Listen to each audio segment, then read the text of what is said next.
No, you have to turn them off and on. The chairman's button works all the time. Oh, okay. But the rest of them have to turn on. I hope everybody brought their lunch. Because right now we don't have a quorum, so we're waiting for others to show up.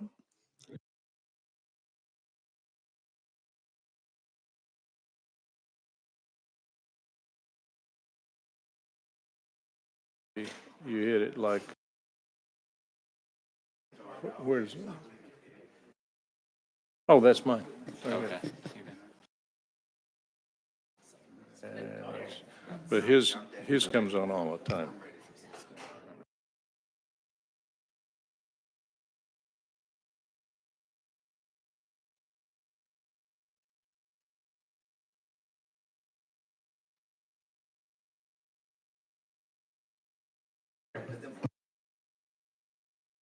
Oh, there you go.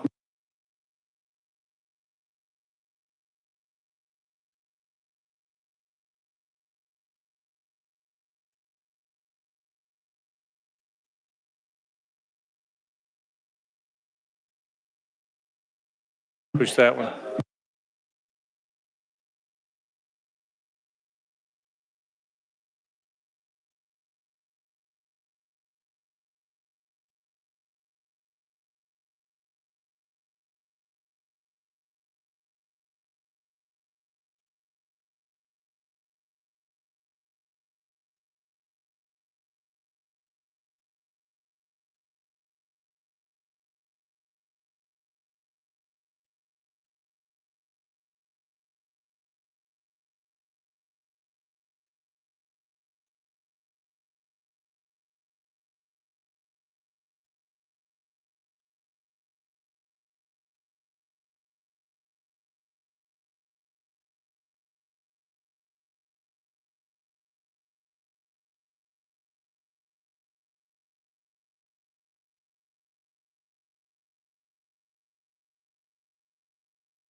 Fiscal Review Committee will come to order.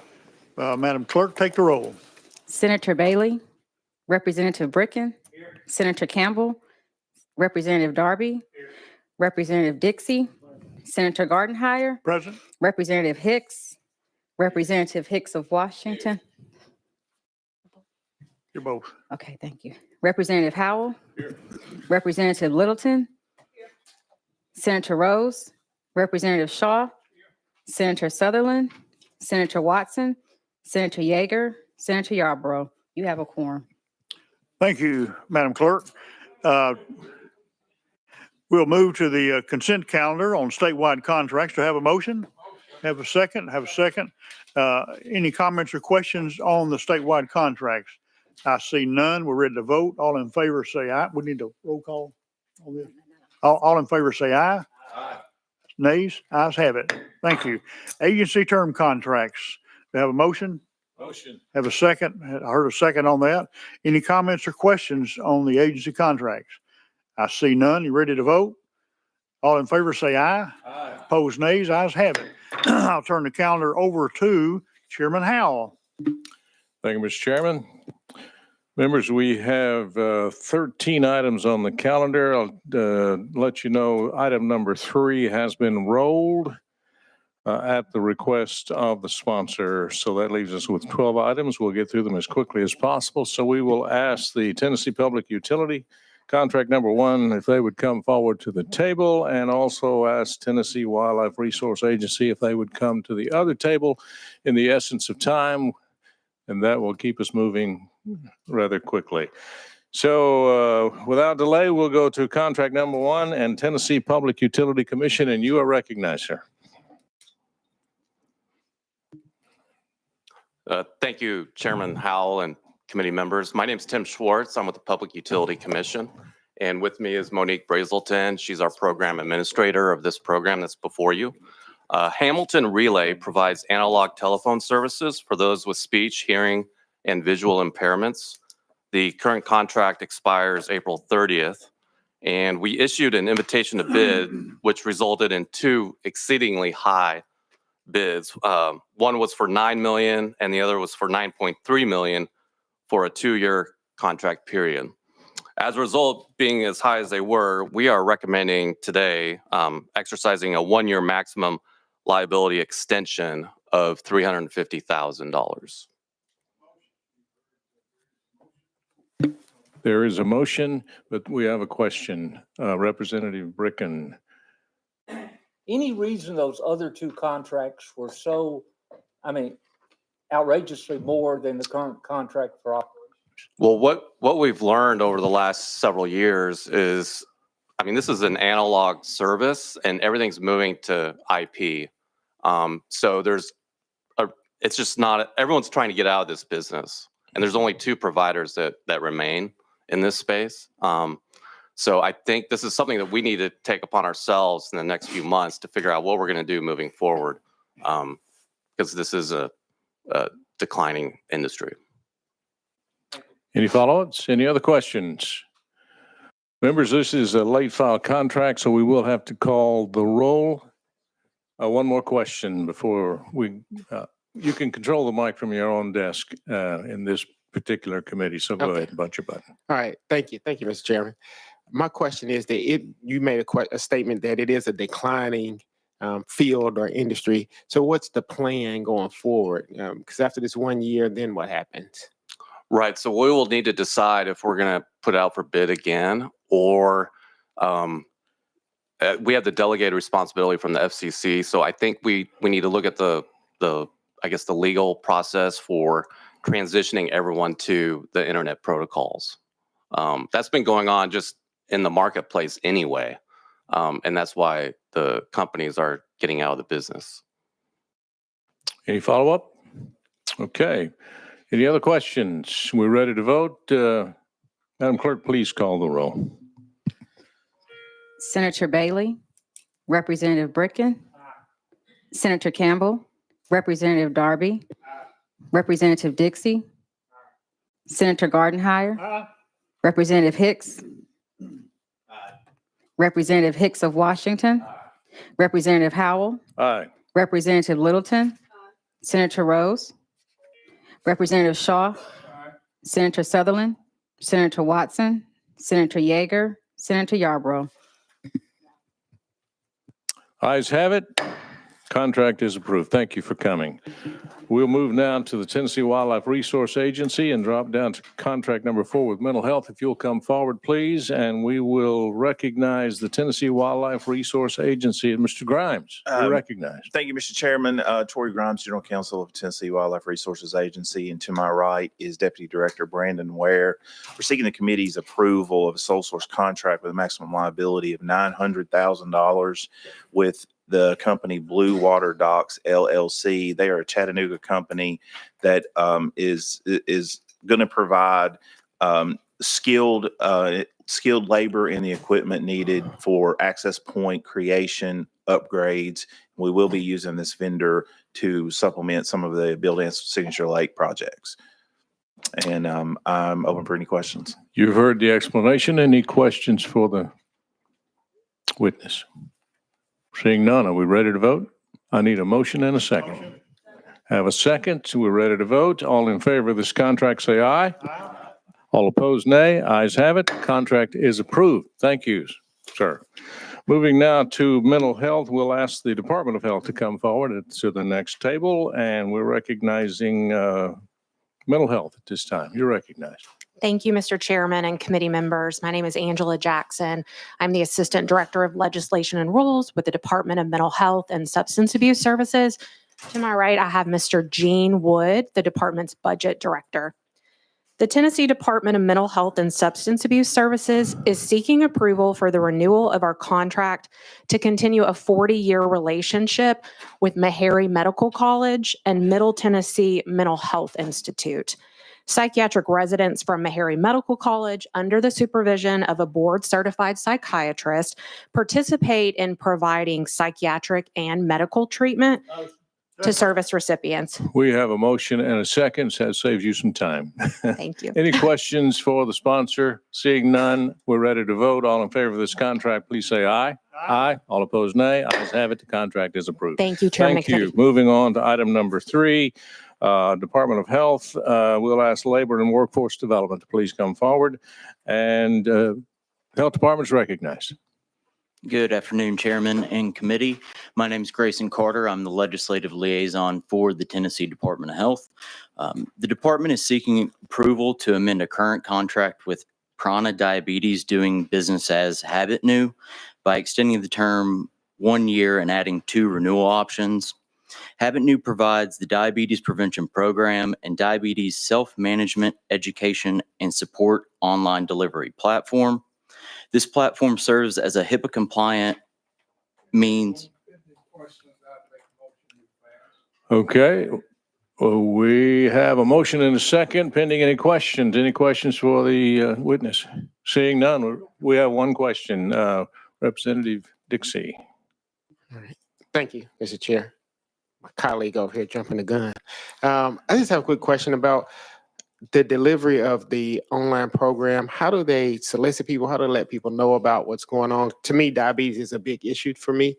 And so I'm very curious to how they are growing this program and how they are using this contract to make it beneficial for our constituents. You're recognized.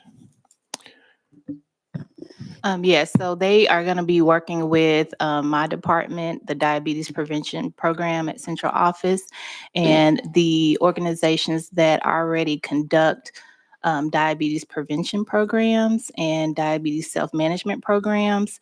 They learn about the platform through our team. Follow up? No, thank Seeing you. none, are we ready to vote? All in favor of this contract, please say aye. Aye. All opposed, nay. Ayes have it. The contract is approved. Thank you for coming. Thank you, Chairman and Moving Committee. on to item number 6, Labor and Workforce Development. We'll ask Education to come forward to the next table, please.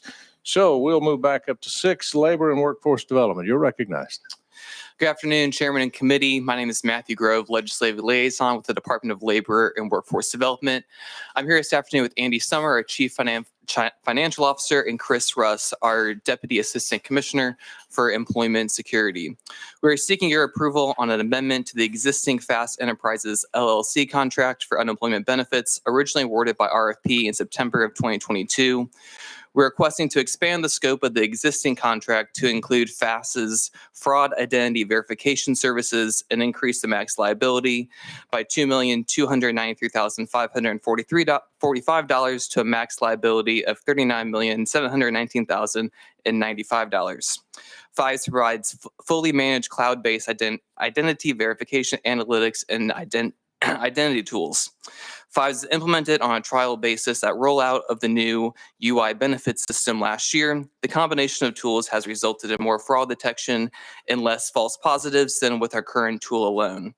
While both OIG and USDOL recommend that states use multiple types of fraud prevention. We will be reviewing the necessity for We have a motion and a second. Any questions? Seeing none, we're ready to vote. All in favor of this contract, please say aye. Aye. All opposed, nay. Ayes have it. The contract is approved. You also have contract number 7 on the agenda. Please tell us about that. Yes. My name is Matthew Grove, Legislative Liaison with the department, here with Andy Summer, CFO, and Debbie Fillers, our Adult Education Assistant Administrator. We're seeking your approval on amendment to the existing Origin contract to add standard template language not included in the original sole source contract, 3-year contract, to include 2 optional 1-year renewals to extend the contract and to add optional line items.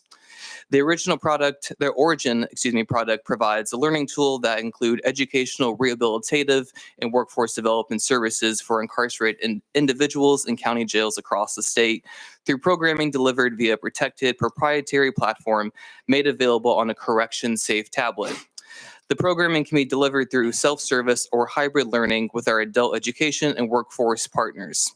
We are currently in 88 counties of the roughly 121 facilities across the state, and there are 6,587 unique learners thus far in the budget year. We have a motion and a second. Any questions before we vote? Seeing none, we're ready to vote. All in favor of this contract, please say aye. Aye. All opposed, nay. Ayes have it. Contract is approved. Thank you for coming and being with us today. Moving on to Department of Education, and let's see who's on deck. We'll ask Safety and Homeland Security if they would come on deck, please. So we're back to education. Item number 8, you are recognized. Thank you, Mr. Chairman. Robin Ye, Director of Policy and External Affairs at the Department of Education, and I'm joined by Christy Brown, our Chief Academic Officer, and Shannon Gordon, our Chief Operating Officer. The department is requesting an amendment to its contract with NCS Pearson for the Tennessee Universal Reading Screener, also known as AimsWeb Plus. This is a state-provided screener for K-3 students as required by the Literacy Success Act. This amendment would exercise a second 1-year renewal option on the contract and would also contain a corresponding increase to the maximum liability to compensate the contractor at the same rate as previous. We have a motion. Save you a few words there. Have a second. Any questions on this contract? Seeing none, all in favor of this contract, say aye. Aye. All opposed, nay. Ayes have it. Contract is approved. Let's move on to item number 9. Thank you. You're recognized. Sorry, one second. We're going to swap chairs, are we? Yes. Okay. You're recognized. All right. Thank you, Chairman. Again, Robin Ye, Department of Education. I am now joined by David Laird, our Assistant Commissioner of Assessment, Accountability, and Research, and again, Shannon Gordon, Chief Operating Officer. The department is requesting an amendment to a contract with NCS Pearson for the administration of the Tennessee Comprehensive Assessment Program, also known as TCAP. This amendment would extend the contract by 6 months to allow Pearson to complete deliverables associated with the spring TCAP administration. The initial contract term was set up based off fiscal year from July to June to align with the state's school calendars. However, fulfillment of the work and the scope of the contract extends beyond that July period. So we are extending the contract to December 31st, 2025. Motion. We have a motion. We have a second. Any questions on the contract before we vote? Seeing none, we're ready to vote. All in favor of this contract, say aye. Aye. All opposed, nay. Ayes have it. Thank you. We're going to do one more. Number, seat item number switch. 10. Going to play musical chairs one more time. And please tell us your name for the benefit of the streaming video, and then explain the contract, please. Thank you, Chairman and Committee. My name is Emily Cornude. I'm our Director of Legislative Affairs at the Department of Education. I'm joined by Trudy Hughes, our Assistant Commissioner of Choice, and again, Shannon Gordon, our Chief Operating Officer. The EFS program was established by Chapter 7 of the Public Acts of the First Extraordinary Session of 2025. This program will allow residents of Tennessee who have a child entitled to attend a public school in grades K through 12 to use state funds towards education expenses, including tuition and or fees at registered Category 1, 2, or 3 private schools located in Tennessee. The law requires the program to begin in the 2025-2026 school year. To meet this implementation timeline, the department is seeking to amend our existing contract with Student First Technologies, which is currently being utilized for our other school choice programs managed by the department. This amendment will add Education Freedom Scholarship to We have a motion and we have a second, but we have a question. So Representative Bricken, you're recognized. Please, please hit your button there, Ms. Representative Bricken. Thank you. Thank you, Mr. Chairman. I would like to get your comments just on the implementation and rollout when you came by my office. I think the public really kind of needs to know the potential timeline that the scholarship applications might be available. And so if you can make those comments. Absolutely, sir. I'm going to turn it over to Trudy Hughes, our Assistant Commissioner of Choice. Do I have to announce myself? You're recognized. Thank you. Representative Bricken, we are looking to actually launch the application late spring at that point in time. But as far as the implementation, we have a lot of pieces of the puzzle already in place. We've developed a website. We've actually reached out to all category 1, 2, 3 schools in the state to get an intent from those schools if they're interested in receiving EFS funds. And we update our website every day based on the new information that is available to families to prepare them to make educational decisions for their students. Follow up? Yeah, just for clarity, just for operational, when a citizen applies for the scholarship, does it stay just in application status until a certain period of time and then the department will approve the applications, or will they be approving applications as submitted? You're recognized. Thank you, Representative Bricken, for that question. We will review applications as they are submitted. It is a first come, first serve. So as those applications actually are submitted to the department, we will start with the first application and we will go through those as quickly as possible. Thank you. Follow up, Representative Shaw. Thank you, Mr. Chairman, and you answered part of our questions. Let me put it this way and take about 30 seconds to tell me what would disqualify a student. You're recognized. Thank you for that question, Representative Shaw. For the first year, 25-26, there's going to be 20,000 scholarships, and they are in 2 buckets. So the first 10,000 scholarships are universal scholarships.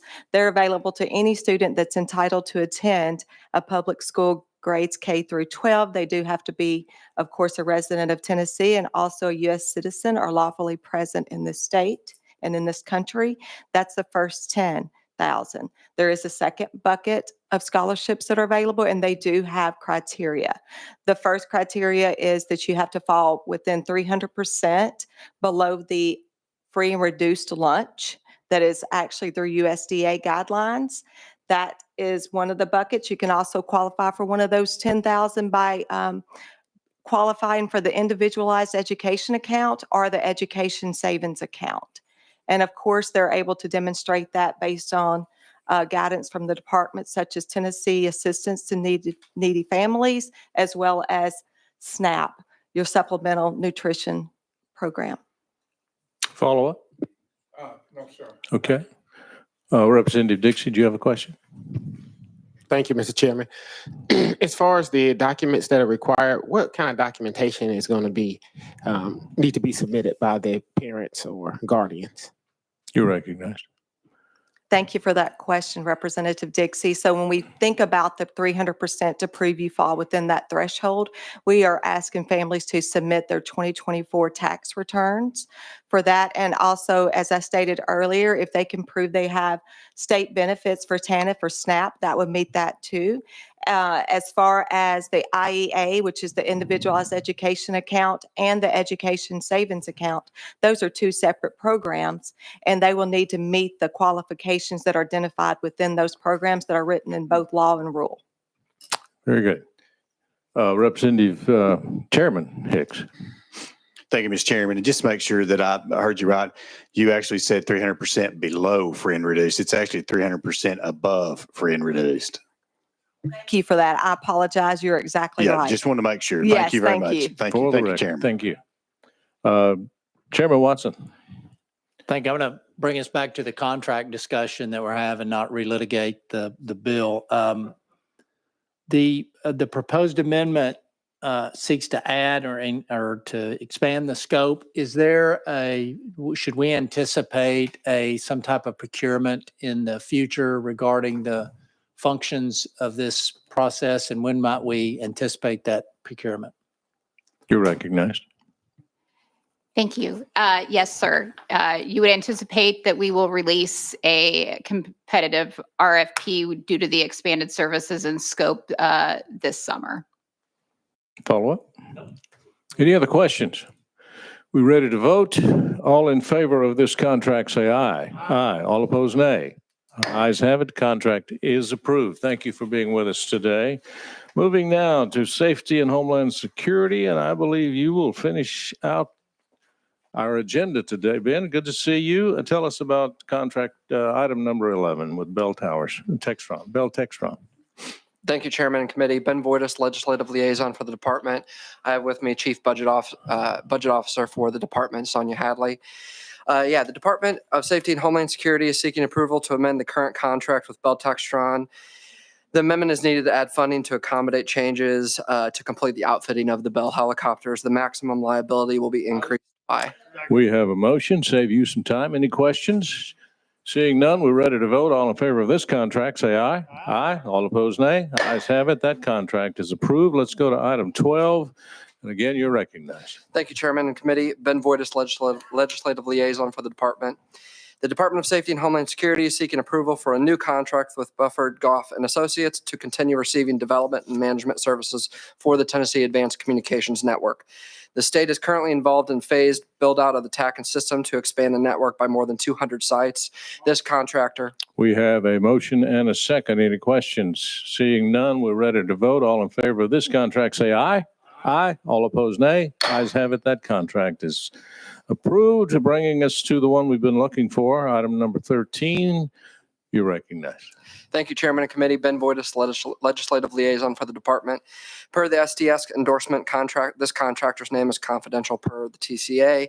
The Department of Safety and Homeland Security is seeking approval for a new contract to continue services that assist the department in streamlining, scheduling, and monitoring dispatchers, shifts for dispatchers, troopers, and EPU unit. We have a motion.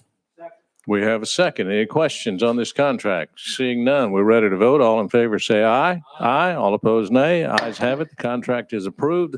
That's the end of our agenda. Thank you for being here. Thank you, Chairman Howell and members and audience.